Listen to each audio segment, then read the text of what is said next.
whether right or wrong. Streets gave me all I write in this song. Hootie babysitted, changed my diapers. Gil introduced me to the game that changed my life up. East Trenton grew me, had me skipping. Guys, what is up? Welcome to another episode of Maximilian Must Know. This is going to be a Scent Safari episode. For those of you who don't know how Scent Safaris work, it's basically when a house reaches out to me, or I reach out to a house that I have some interest in, and give you guys some first impressions on those fragrances. This episode is going to be on a house called Amouroud, and this one is really responsible and sponsored by Josie at Osswald. Osswald is New York City, is one of the best perfume retail spots in the world, in my opinion. I believe the original one is in Zurich. This is a New York City offshoot. They just have a ton of amazing niche brands at Osswald.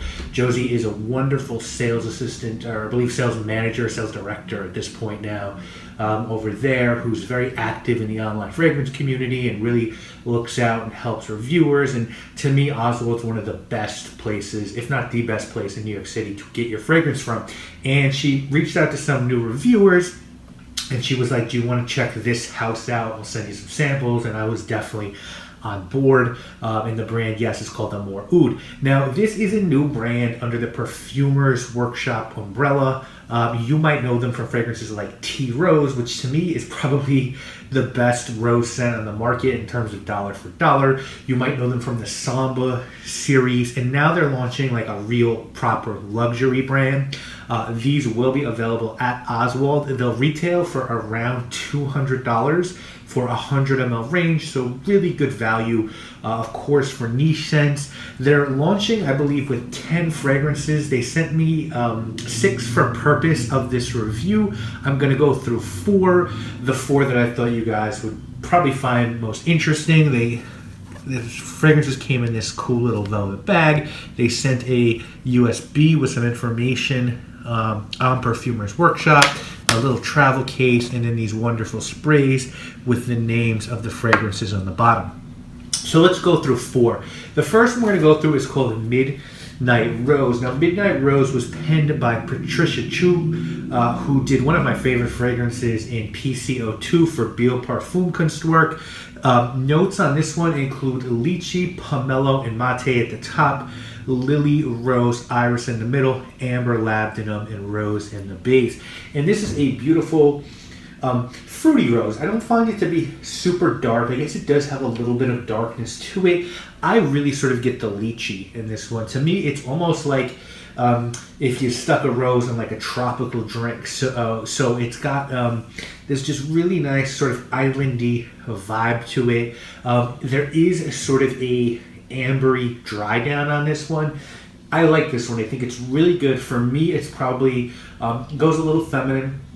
I'm not the biggest rose fan in the world, and usually when I do like rose fragrances, I like them with oud or really resinous. And I think this one's a nice fruity. It's a fruity fragrance, I'd say, with a jammy rose, and it's very nice. It's one of the 4 favorite of the 4 that they sent to me, but I'd say it probably will wear a little bit better on a female. The next one is called Oude de Jour, and this one was done by Claude Dier, another very prominent perfumer. Notes on this one are pink pepper, raspberry, and saffron at the top, incense, rose, lily of the valley, and dried plum in the middle, oud, black pepper, amber, patchouli, and gaiac wood in the base. This one's way more my speed. This is a lovely sort of fruity oud. Yeah, it's really, really nice. This is a good oud fragrance for people who don't like super animalic barnyard ouds. It's sort of very smooth and sweet, very wearable. It's got a little tinge of like funk to it, but like so smooth. It's nothing like, you know, the Xerjoff Oud series or anything like that. It's just a little bit of slightly funky oud. You get a lot of florals in here. I definitely smell the rose. There's a nice whack of saffron, and then what I think really makes this one go is dried plum. I love plum in fragrances. I guess it reminds me a touch of like Plum Japanois by Tom Ford, because you have the oud and the plum. and some florals. Really good. I would definitely wear this one, and I think this is a really good oud fragrance. I think it's a really good value oud fragrance as well.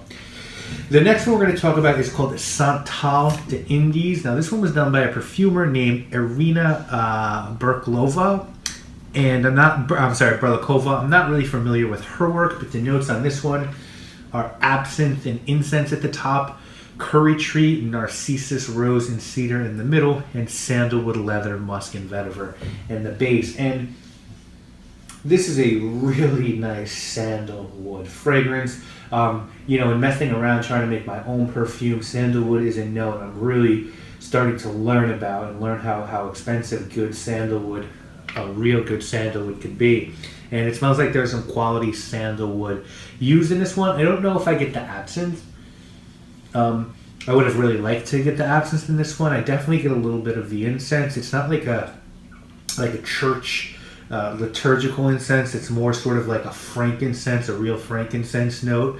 Again, there's a nice whack of florals in this one. I feel like I get the rose and a little bit of that white narcissus, which is a little bit andalic. And then again, woods, nice leather, dried out in this one, and definitely some vetiver in the base. A very nice darker sandalwood scent. If you're one of these people that appreciate sort of the non-wet shaving sandalwood fragrances, and you like sort of darker sandalwood scents like Richwood, stuff like that, I think this one might be up your alley, but it's definitely a high quality sandalwood fragrance. And this one, the sandalwood really shines, and I think in Midnight Rose, the rose really shines. So I think they're true to the names, which is cool. The last one I'm going to talk to you guys about is called the Saffron Rare. This one was also done by Claude Deer, and the notes on this one are freesia, bergamot, incense, and geranium at the top, cedar, saffron, rose, and jasmine in the middle, benzoin, oud, vetiver, sandalwood, and vanilla in the base. Now, it's funny with this one because there's no leather listed in the note breakdown here. To me, I'm just going to be 100% honest and say yes. This as soon as I smelled this reminded me not so much of Tuscan leather, because Tuscan leather has a very prominent berry note to me, but there's a fragrance called La Yucawam Home by Rasasai, and that is sort of Tuscan leather minus the berry note, and this to me is very reminiscent of that fragrance. It's to me saffron and leather. It's possible other notes are in there, I won't doubt it, but this is a big whack to me of saffron and leather. If you like that, great. This comes out stronger than La Yucawam, even stronger than Tuscan leather to me. So if anyone's looking for a sort of more extreme version of Tuscan leather, you might want to check this one out. Because I will say this too, and here's sort of my takeaway on my first look at these fragrances by Amouroud. These are all really super strong. Like they're all eau de parfum, I'm pretty sure, and they all have nuclear strength and projection. They all last forever, and they all really sort of pop off the skin. So I think these are really good. I'm really excited to see what else Amouroud will bring to the game. When I looked on their Fragrantica list, it looks like they have a lot more oud-centric stuff coming, and that's sort of what I'm really interested in. Is to they're called Amouroud, so I'm definitely very interested in checking out some more of their oud offerings, and I'm happy to look at anything they come put out there. If you guys are interested in these, please get in touch with Josie and Osswald. I will link to Osswald in the description. And I want to thank her for letting me take an early preview, a look at these, and thank you to Amouroud. It's funny because I was actually in contact with Amouroud a long time ago before they had samples ready, and they emailed me right after I got in contact with Josie, and they were like, "Hey, do you want samples?" And I was like, "I already got them," but so. This was a brand that was definitely on my radar, and I'm happy to finally look at their stuff. Check out Osswald if you're interested in getting samples of these or checking these fragrances out. Link will be in the description. Josie, thank you so much. Amouroud, thank you so much. I'll see you guys later this week with more videos. My name, obviously, is Maximilian. Peace, guys. Mama raised me. Pop, I miss you. God help me forgive him. I got some issues. Mickey cleaned my ears. Annie shampooed my hair. Eric was